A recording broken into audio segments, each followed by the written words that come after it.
Back when I was in college, the Student Campus Activity Council hired a famous ghost hunter to come speak at our school. I've always loved the paranormal, so I hightailed it over to the auditorium.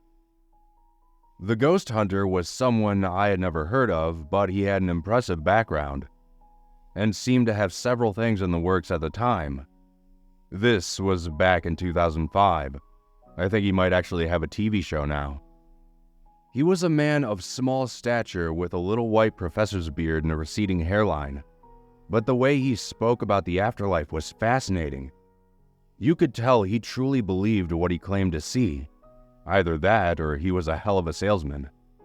He had us all hanging on to every word. We all watched some interesting video clips of his investigations. He had a nice collection of photos and scary stories to go with them. I remember one about a haunted doll that he said moved freely around the room of the person who had picked it up, at a flea market. Just not when anyone was around to witness it. Towards the end of the presentation, he opened up the floor for questions. There were your typical dumbass college kid questions. Have you ever seen someone's head spin around like The Exorcist? Stuff like that. And a few that were actually pretty interesting. I decided I wasn't going to let this opportunity to speak to someone so apparently revered in the field of supernatural slip away, so I raised my hand. The ghost hunter spotted me, pointed and smiled. "Yes, you, in the white shirt." "Yeah, hi," I said, and I know I sounded nervous, because I felt so dumb for sounding so nervous. "I was just wondering, what's the scariest thing you can remember from your career as a ghost hunter?" I was halfway back in the auditorium, quite a distance from the stage, but I saw his face fall. I know I did. "Well," he said, forcing a tight little laugh. "There are so many scary moments to recall. They tend to pop up quite often when you're in my line of work." This statement got a little chuckle from the audience. I felt pretty stupid for asking the question at all. He proceeded to tell some story about tracking a poltergeist in an abandoned elementary school, and his flashlight failing. I remember because it wasn't particularly scary. At least, it didn't seem that way for someone who hunts ghosts for a living. He moved on from the story and answered a few more questions.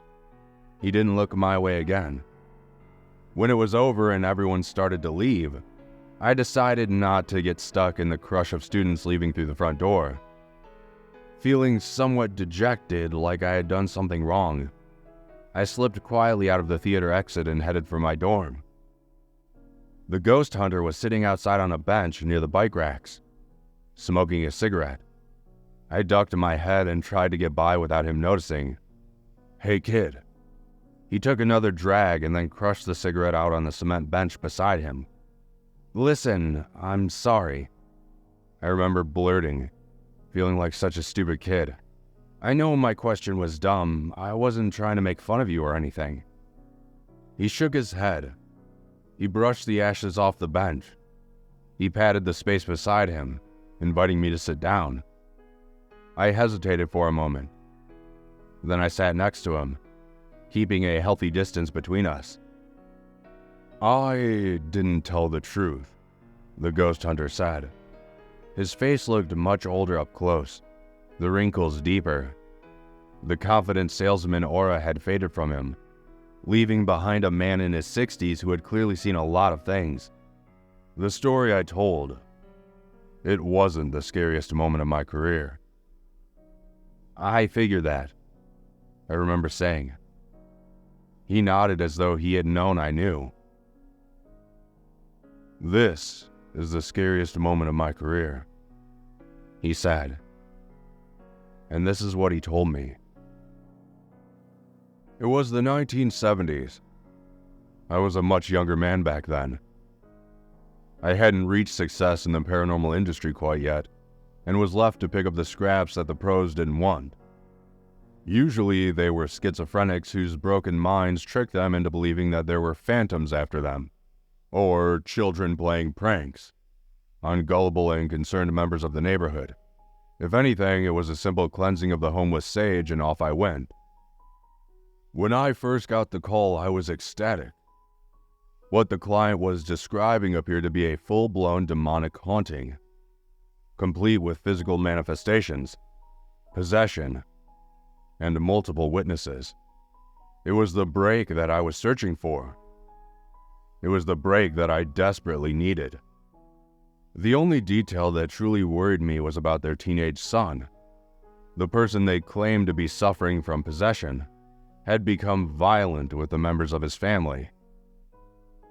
Up until recently, he had only acted out of character, moody. However, a week prior, he actually attacked one of his older female cousins. She was shaken, but mostly unharmed. The family sent her to live elsewhere until it could be all figured out. Therefore, when I headed out to their home, I made sure to arrive fully prepared. I brought holy water, crucifixes, sage, and, just for good measure, a small loaded handgun. I knew it wouldn't come to that, but something about the mother's frantic tone over the phone told me it was just a good idea. I wish I could say the visit itself was exciting. Unfortunately, from the moment I pulled into the driveway of the beautiful remodeled Victorian, all activity seemed to stop. That is, if it was ever there to begin with. I spent 2 weeks investigating that home. I used equipment considered very technologically advanced for the era. I studied energy waves. I interviewed the son whose family claimed to be possessed when in fact, he just seemed to be depressed. Perhaps psychologically disturbed. I recommended the family a therapist, a renowned child psychologist who was famous for his work with violent young men.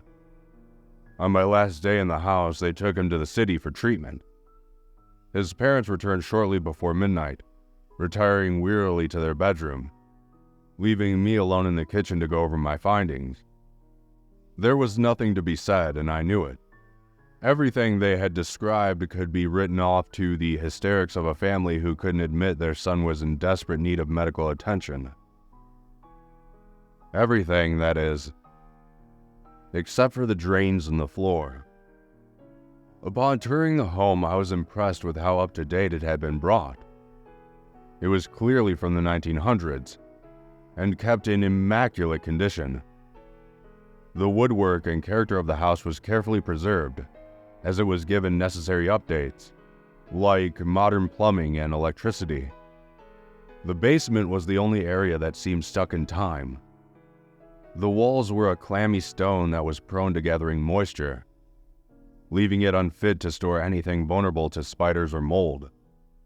The family had left it empty for this reason, and, while it certainly felt very spooky to spend any amount of time in the windowless room with the single hanging light and its vast cement floors, I never recorded anything of note in this area. However, there was one thing I couldn't understand. Given the approximate time the house had been built, and its presence in a residential neighborhood, there was simply no accounting for the 4 large slotted drains set in the cold concrete floor. As I sat alone in the kitchen, poring over my meager findings, trying to find meaning in all these words, I heard something. It was only a faint sound at first, and so I ignored it. But then it came again, louder this time.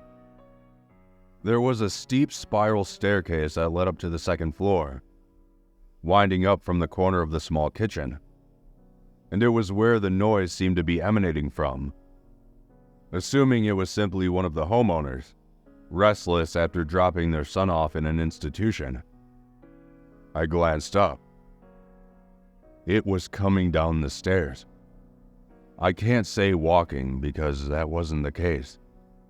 It was just... floating isn't even the right word.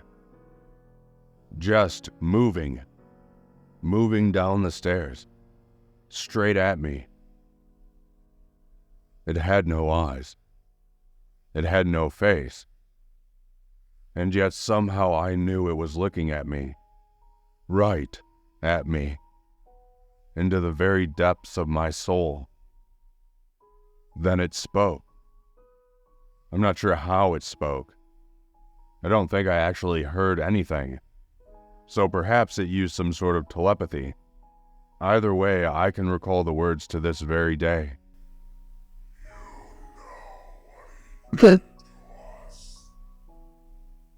I didn't think. I couldn't. I just ran.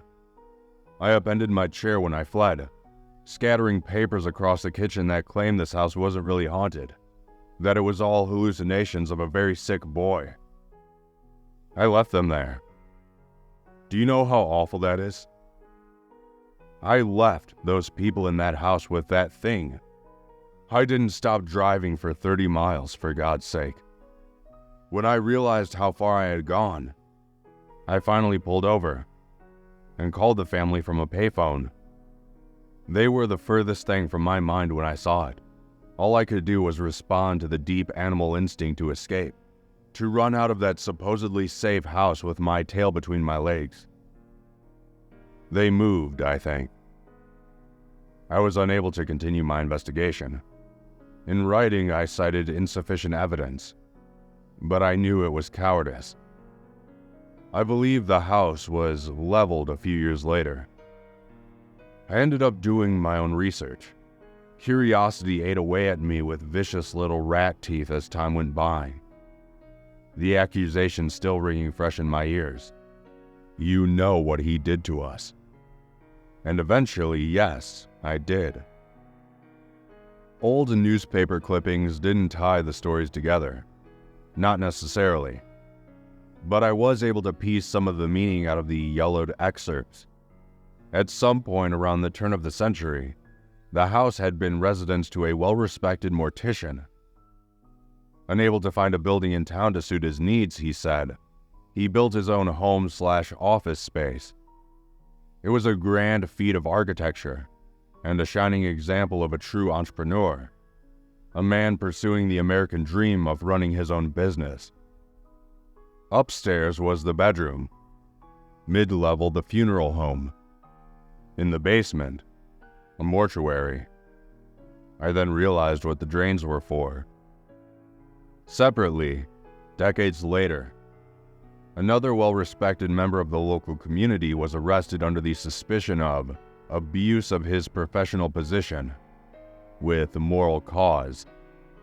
The newspaper didn't elaborate, probably due to the sensitive nature of the crimes, but his punishment was minor. After a brief stay in the local jail, the perpetrator stripped his home of all of its value and left town before trial, never to be seen again.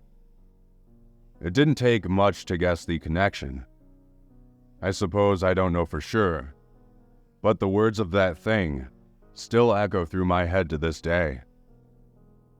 You know what he did to us.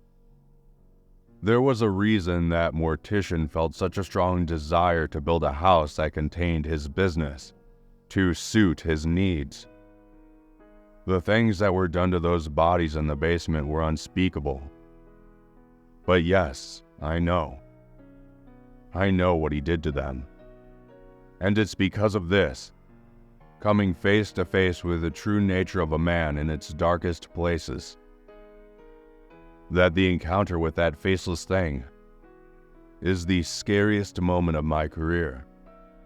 Because now, I know. I still remember his expression, the way all the color dropped out of him as he went on, the white hair of his beard barely distinguishable from his pale skin, the slump of his shoulders, the way his voice was shaking. I apologized. He waved me off. Then he left. I felt terrible. I still feel terrible for making him relive that moment. But, as I grew up, as campus activities were replaced with bills in my own career, the ghost hunter fell to the back of my mind little by little. Until last week, when I moved in with my fiancée. When I took the boxes into the basement despite her warnings of spiders and mold. because there's a large, slotted drain in the center of the room. And I'm so worried, so scared about what I might know.